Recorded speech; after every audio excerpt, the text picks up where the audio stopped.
I want you to do something a little radical right now, like wherever you are listening to this. Yeah, just take a second. Exactly. I want you to literally unclench your jaw. Just let it go. Drop your shoulders. Most of us don't even realize we're tensing up, you know? Right. And look, I don't care if you just finished, a grueling 12-hour shift on the hospital ward, or if you just stepped off a loud, dusty job site. Or even if you're just mentally exhausted from staring at screens all day long. Leave it at the door. It's over.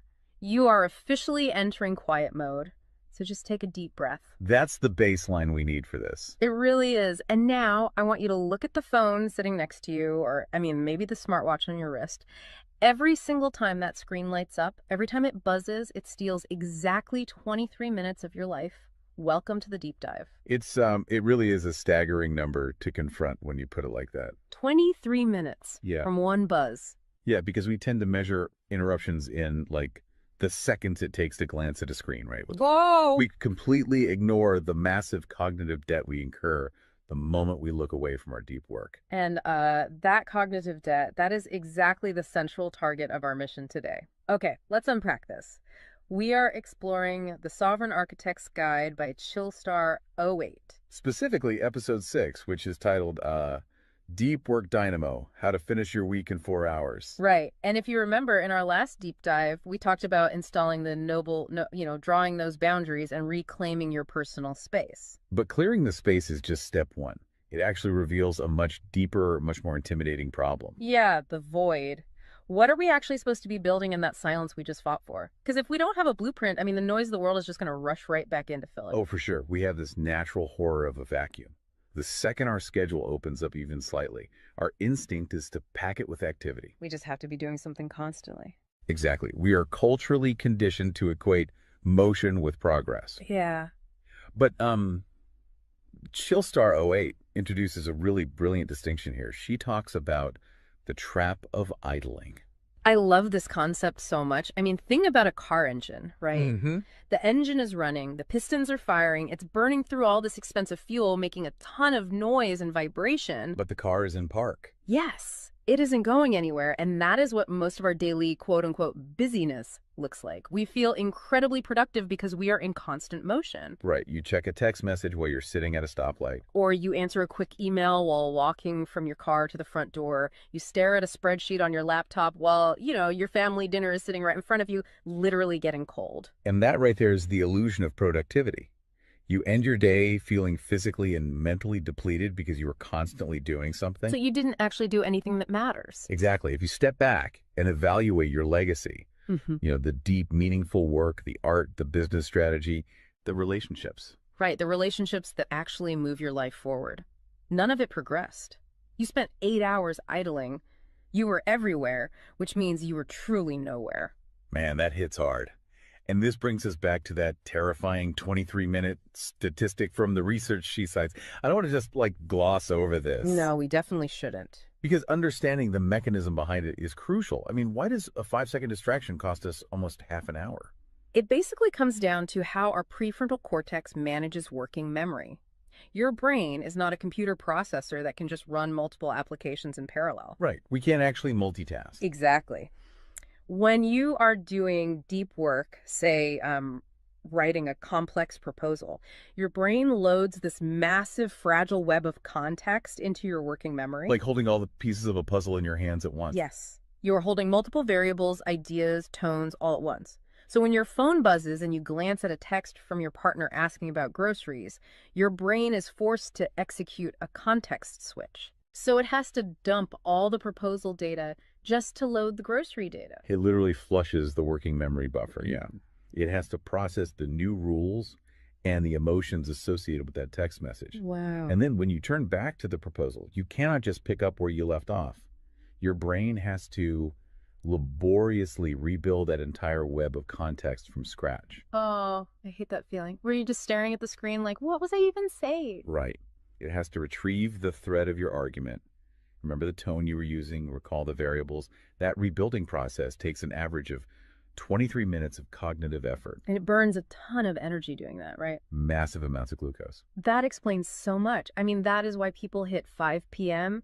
and feel physically exhausted, almost sick to their stomachs. Even if they've just been sitting in a really nice ergonomic chair all day. Exactly. They haven't been doing deep work. They've been doing cognitive gymnastics, just constantly flushing and reloading their working memory. They are burning fuel just to stay in park. So, okay, let me bring in what I like to call the transformer concept here. Because our focus is like an electrical grid. If you have, 50 browser tabs open, you are leaking energy as raw, unusable heat rather than concentrated light. That's a great way to look at it. So if we are all acting like our focus is this cheap renewable resource, how do we stop being what Chillstar '08 calls a subject to the pings of the world? I mean, how do we actually become the architect of our attention? Well, what's fascinating here is how she frames the philosophical shift we need. She says utility does not equal value. Oh, say that again. Utility does not equal value. Right. In the modern workforce, we have been completely conditioned to believe that being constantly available makes us valuable. Like if you answer a Slack message in 3 seconds, you're the hero. Exactly. You are praised as a good worker. Or if you jump on a Zoom call with like 5 minutes notice, you're a team player. But that is just utility. I mean, being highly available makes you a commodity. You're like a human router just passing information back and forth. And routers are easily replaced. True sovereignty, true value comes from being impactful.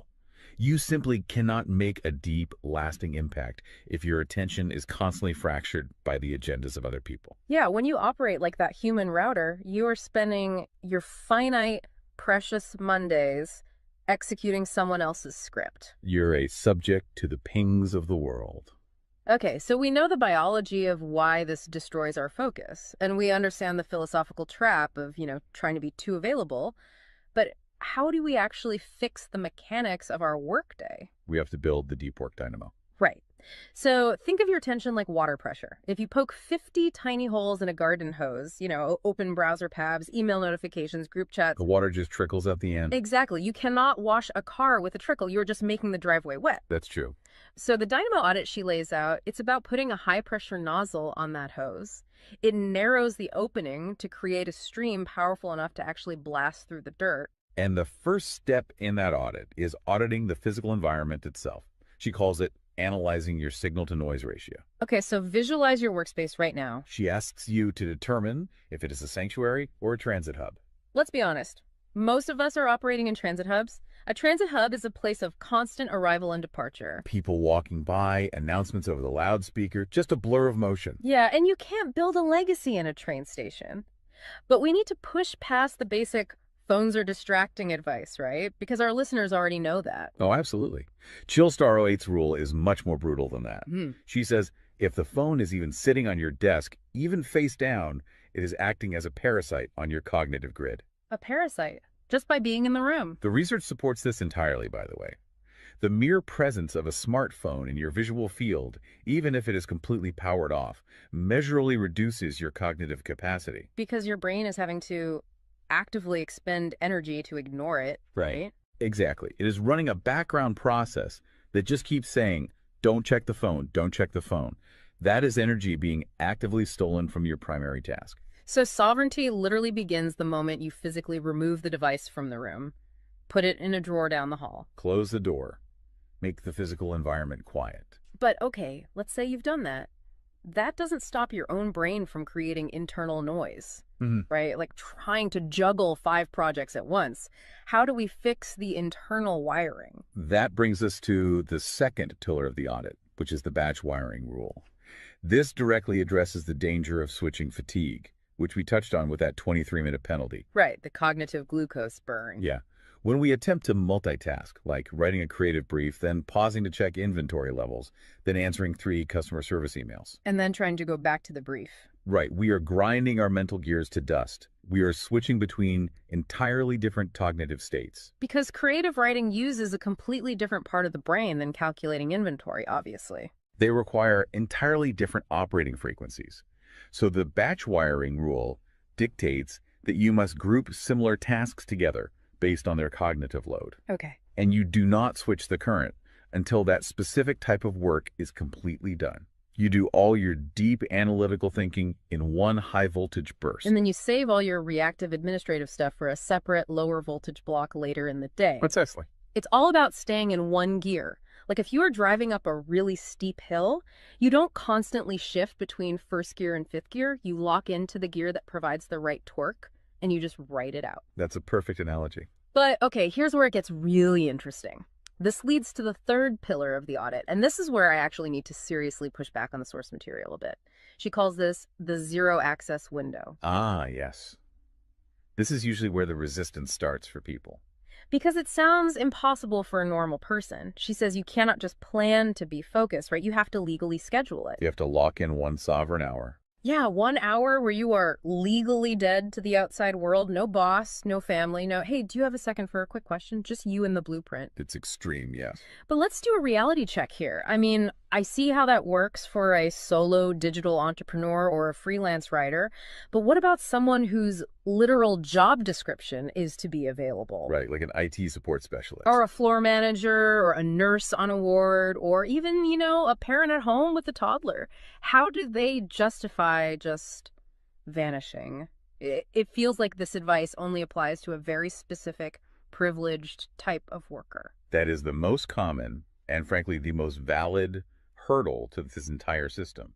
But we really have to look at how the principle scales, and we have to look at the internal psychology of the worker. Okay, walk me through that. First, let's address the context of Chillstar '08's own life. She is not some solitary monk living on a mountain. She is a wife, a mother, and a grandmother. Oh, wow. Okay. Yeah, and she runs a luxury travel agency and a digital marketing business. Her entire professional and personal life is built around communication and client management.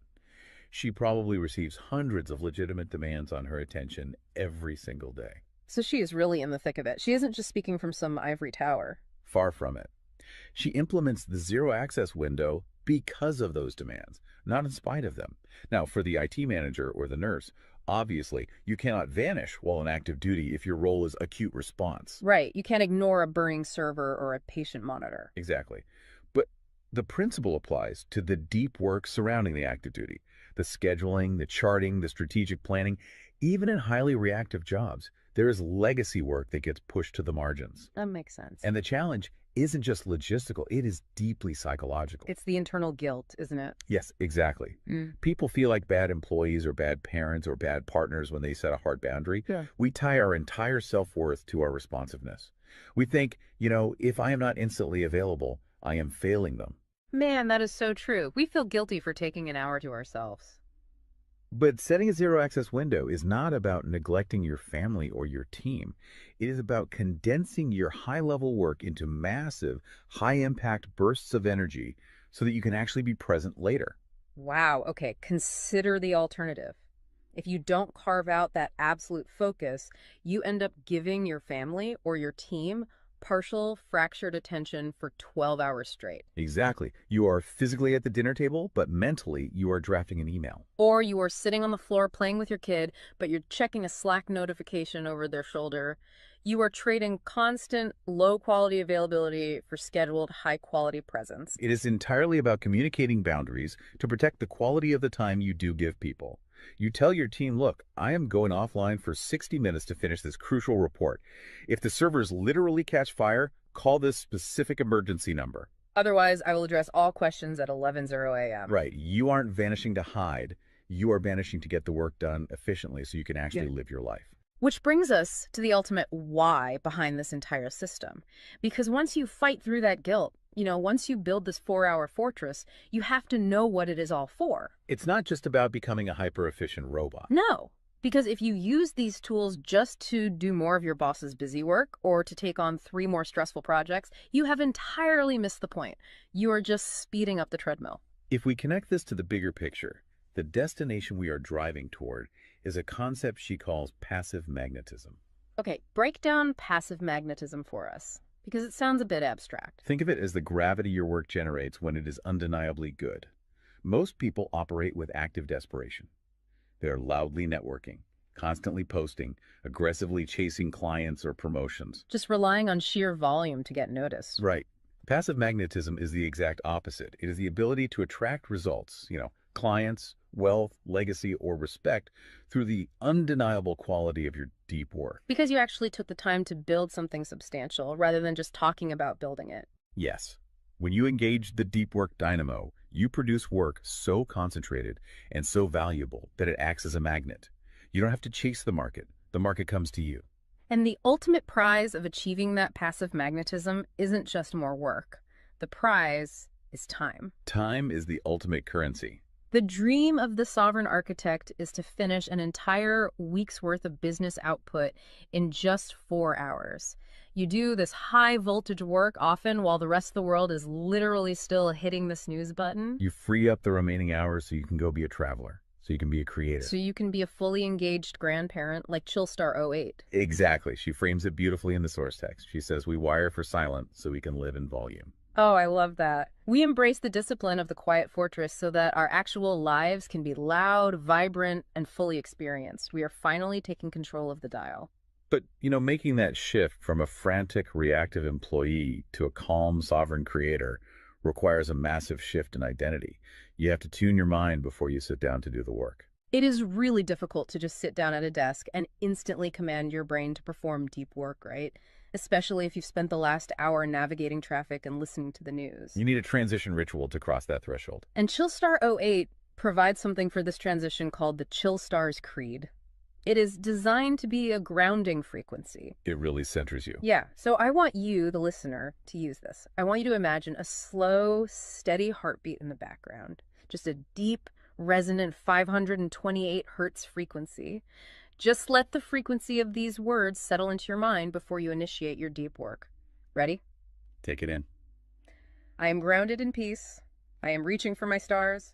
My light is my own. I am a star and I will shine bright. I will reach for the sky. I release what was. I embrace what is becoming. Using a creed like that is just such a powerful behavioral trigger. It really shifts your state. When you speak those words, even just internally, you are consciously reminding yourself that your light, your focus, your energy is your own. It does not belong to your inbox. This does not belong to the algorithm. Right. You are releasing the frantic energy of the morning and embracing the sovereign focus of the architect. So we always want to translate this high-level theory into ground-level reality for you. We don't want you to just listen to this and go right back to idling. Definitely not. Here's your 1% install. This is your micro-win to take action on this deep dive immediately. Tomorrow morning, before the world starts demanding your attention, before you check a single news site or open your email, I want you to set a timer for exactly 60 minutes. Put your phone in another room entirely. Yes, physical distance. Do not open any extra browser tabs. Pick one legacy task, just one, and flip the switch on your very first sovereign hour. And be prepared for it to feel incredibly uncomfortable at first. Your brain will crave the dopamine hit of a notification. Oh, you will feel an almost physical itch to check your messages. But if you can sit in that silence, if you can endure that initial friction, you will watch the dynamo start to spin. You will enter that flow state, and the old blueprints of hustling and grinding will be completely burned away. And look, if you want the actual templates to automate this piece, the specific tools and step-by-step guides to build the system out completely and protect your location-independent freedom, you can join the Sovereign Fortress on the Chillstar 08 school community. All the blueprints are there waiting for you. They really are.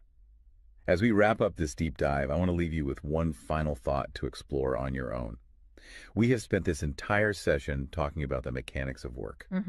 We've talked about condensing your week's output into just 4 hours of pure, undistracted focus. But if you actually achieve that, you're going to be faced with a beautiful, kind of terrifying question. What's that? Who are you going to become in the remaining 164 hours of your week? What if your true legacy has absolutely nothing to do with what you produce while you are busy, but entirely to do with who you are when you are finally completely silent? Wow. Unclench that jaw. Drop those shoulders. Step into the quiet. Go be great and flip the switch. We'll see you on the next deep dive.